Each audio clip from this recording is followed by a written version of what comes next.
Et salut tout le monde, on se retrouve aujourd'hui pour une nouvelle vidéo et aujourd'hui on va parler de Tottenham et on va faire un peu le bilan de Tottenham. Ça a été une saison très compliquée, ça a été une saison où il s'est passé plein de choses, donc oui, il faut faire un bilan de Tottenham. J'ai vraiment plein de choses à dire, donc je vais pas faire durer l'introduction plus longtemps. Comme d'habitude, si cette vidéo vous intéresse, si les vidéos que je fais vous intéressent, vous pouvez laisser un pouce bleu, vous abonner et quant à moi, je vous retrouve juste après le générique.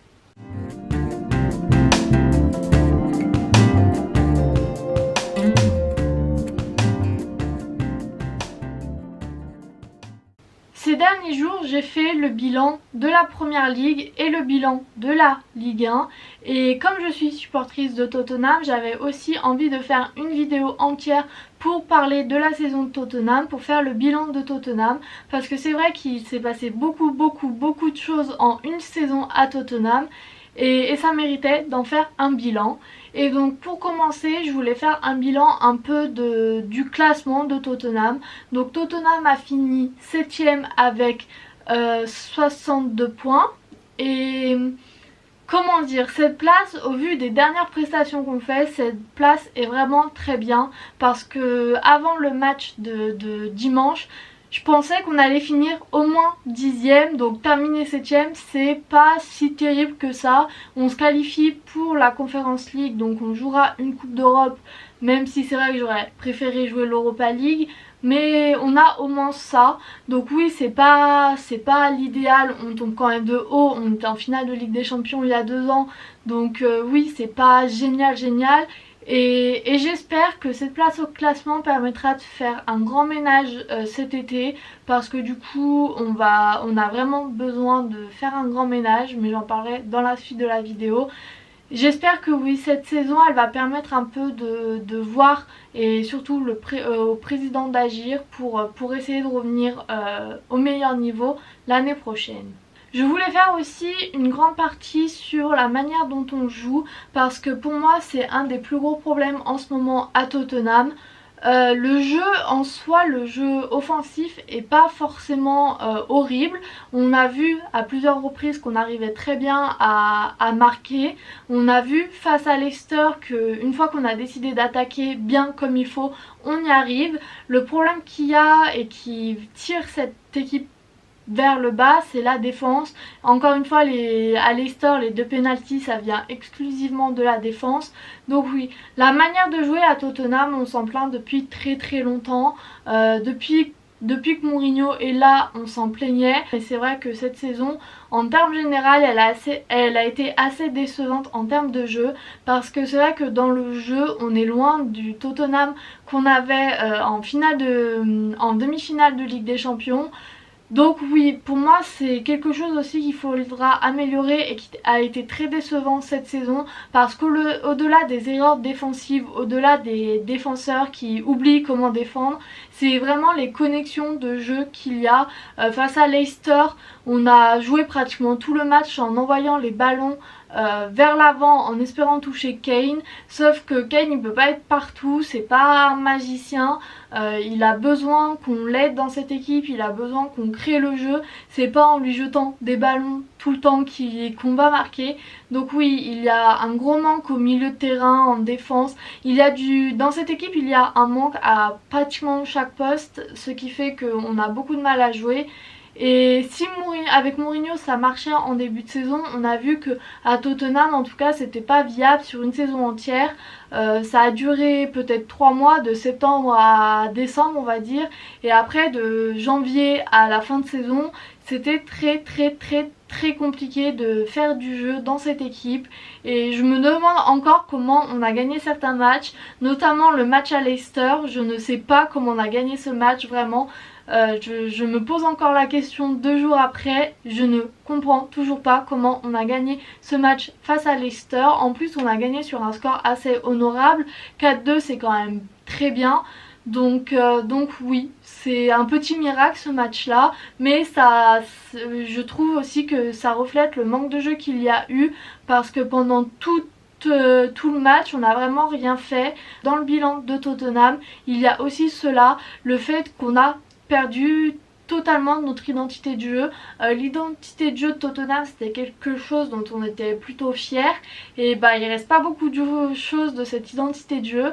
Donc pour la saison prochaine, j'espère qu'on pourra retrouver un peu les bases. Je demande pas forcément à ce qu'on joue parfaitement bien avec toutes les connexions et voilà, mais j'espère juste qu'on retrouvera un peu de ce qui faisait de nous ce que nous étions. Si on pouvait avoir la victoire avec ça, ça serait pas mal, mais voilà. J'espère que la saison prochaine sera un peu plus créative dans le jeu, qu'il y aura un peu plus de connexion avec tous les joueurs sur le terrain et qu'on n'aura pas l'impression de voir 11 joueurs jouer individuellement mais vraiment une équipe, parce que c'est vraiment ça pour moi qui a manqué cette saison.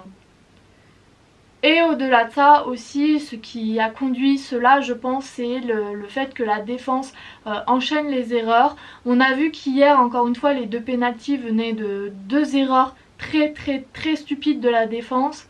C'est des erreurs que normalement à ce niveau-là on ne voit pas ou qu'on ne fait pas, ou peut-être une fois par saison, mais nous c'était presque à chaque match. Donc oui, il y a ça aussi à régler pour la saison prochaine. La défense, c'est quelque chose qui est revenu souvent dans mes vidéos sur Tottenham cette saison, mais voilà, j'espère aussi que la défense sera améliorée pour la saison prochaine. Et enfin, je pense que pour finir cette vidéo, je vais me projeter un peu à l'année prochaine, parce que ça fait partie aussi du bilan de Tottenham. Le bilan de Tottenham, c'est qu'on a encore viré un entraîneur, on a encore viré Mourinho. Donc Mourinho, ce qui est assez drôle à Tottenham, c'est qu'il n'a jamais fait une saison complète, vu que la saison dernière il est arrivé en novembre et cette saison il repart avant la fin. Et oui, c'est un constat d'échec, parce que Mourinho, c'est un entraîneur qui a remporté beaucoup de titres, et je pense que j'ai fait des vidéos sur ce sujet là où je disais que Mourinho était responsable du club, responsable de nos résultats. Et oui, c'est vrai que Mourinho, je pense, était responsable d'une grosse partie de nos résultats, de comment on joue, de l'ambiance qu'il y avait au club. Après, il faut aussi voir le reste. Je suis consciente que Mourinho n'est pas le seul responsable, les joueurs ont une grosse part de responsabilité, le président, les dirigeants de Tottenham aussi. Je suis un peu partagée sur le timing du licenciement de Mourinho, parce que oui, d'un côté je me dis Mourinho c'est un coach qui a gagné beaucoup de titres, plus de titres que Tottenham ces 10 dernières années. Et d'un autre côté, je me dis, si ça marchait plus avec les joueurs, si les joueurs ne lui répondaient plus, si les joueurs n'écoutaient plus ce qu'il disait, son coaching, qu'est-ce qui nous dit qu'il y aurait eu un déclic pour la finale.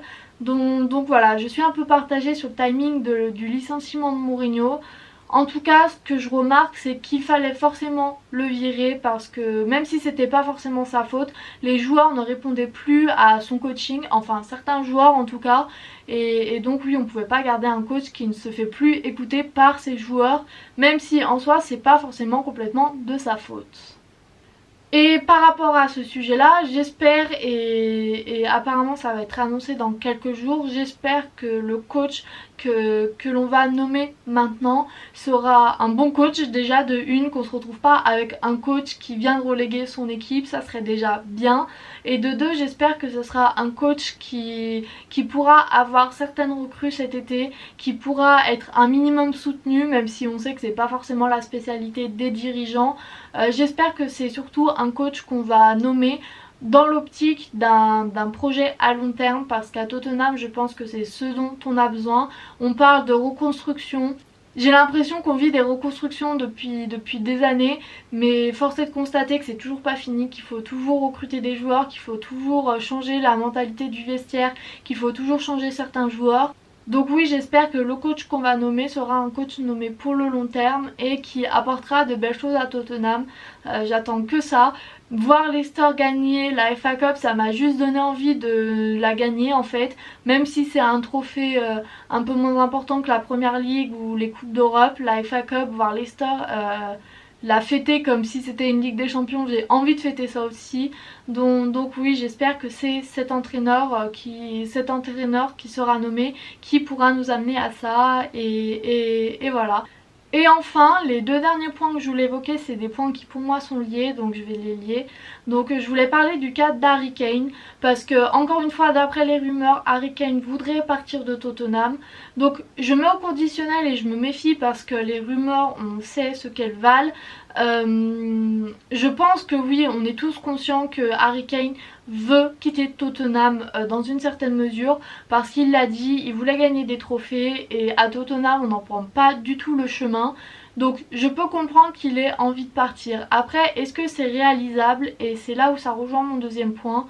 Est-ce que c'est réalisable? Je ne sais pas, parce que Levy, on a vu qu'il n'avait pas forcément l'intention de le vendre. Pour bloquer son transfert, il peut potentiellement demander une énorme somme d'argent au club, et dans une situation telle que le Covid, dans la situation actuelle, ça va être difficile pour les équipes de mettre beaucoup d'argent. Et le deuxième problème qu'on peut avoir, c'est que Harry Kane a dit qu'il ne voulait pas aller à l'étranger, et Levy a dit qu'il ne voulait pas vendre Harry Kane à une équipe anglaise. Donc ça va forcément coincer à quelque part, va forcément y avoir un problème. Et je suis pas pour retenir un joueur qui veut vraiment partir, mais Harry Kane c'est quand même l'âme du club, c'est notre meilleur joueur depuis des années. On n'aura pas un joueur comme ça dans les années qui suivent. Donc si on pouvait essayer de le garder encore ne serait-ce qu'une saison, essayer de voir si on peut pas reconstruire totalement cet été, si on peut recruter des joueurs en vendant ceux qui ne sont plus assez bons pour ce club. Je sais que c'est un peu utopiste, mais j'aimerais bien que Levy lui promette d'investir dans le club cet été pour le convaincre de rester et voir ce que ça peut donner l'année prochaine. Tottenham, je pense que ce qui est le plus dur avec cette équipe, c'est que chaque saison, chaque fin de saison, j'espère que la prochaine sera meilleure. Et bon, comment dire que ces dernières années ça marche pas du tout. À chaque fois j'ai voulu que la saison se finisse vite pour passer à la saison d'après, en me disant de toute façon on peut pas avoir pire, et en fait à chaque fois c'est pire. Donc et encore cette saison c'est encore ce qui arrive. Je me dis qu'on peut promettre à Kane d'investir dans de nouveaux joueurs cet été, de recruter Grealish par exemple qui veut venir à Tottenham. Tottenham aimerait l'avoir, et voilà, Grealish c'est vraiment un joueur que j'aimerais beaucoup avoir. Donc voilà, promettre à Kane qu'on va investir dans le club pour faire une vraie équipe qui concurrencera pour le titre, pour la FA Cup par exemple, ça peut être un début. Mais je sais que c'est utopiste parce que Levy, on a vu ces dernières années, l'investissement dans le club c'est un peu le dernier de ses soucis. Il a investi mais dans des joueurs, encore cette année on a acheté 7 joueurs il me semble cet été. Au final les seuls noms qui ressortent à peu près c'est Pierre-Emile Højbjerg et Bale un peu, puisque c'est quand même lui qui sauve notre fin de saison, c'est lui qui gagne notre dernier match. Donc oui, on ne peut pas dire qu'il n'a pas investi, mais après il y a investir et investir bien c'est pas quelque chose qui a été fait ces dernières années. Donc je sais que promettre à Kane d'investir dans le club c'est un peu utopiste de penser que Levy va faire ça, mais j'espère du fond du cœur qu'il va le faire pour qu'on puisse reconstruire une vraie équipe et recommencer tout l'année prochaine avec un nouveau coach, des nouveaux joueurs, même si ça veut dire en vendre certains que j'aime beaucoup, et voilà. J'espère que la situation au club va s'améliorer dans les années qui viennent. C'est tout ce que je souhaite pour mon club. Pour cette vidéo j'avais envie de faire un peu un bilan et me projeter aussi sur ce qui arrive par la suite, ce qui arrive pendant cette période de transfert, ce qui arrive l'année prochaine, les échéances, les objectifs. Donc voilà, j'espère que cette vidéo vous aura plu, et quant à moi je vous dis à bientôt pour une nouvelle vidéo et salut.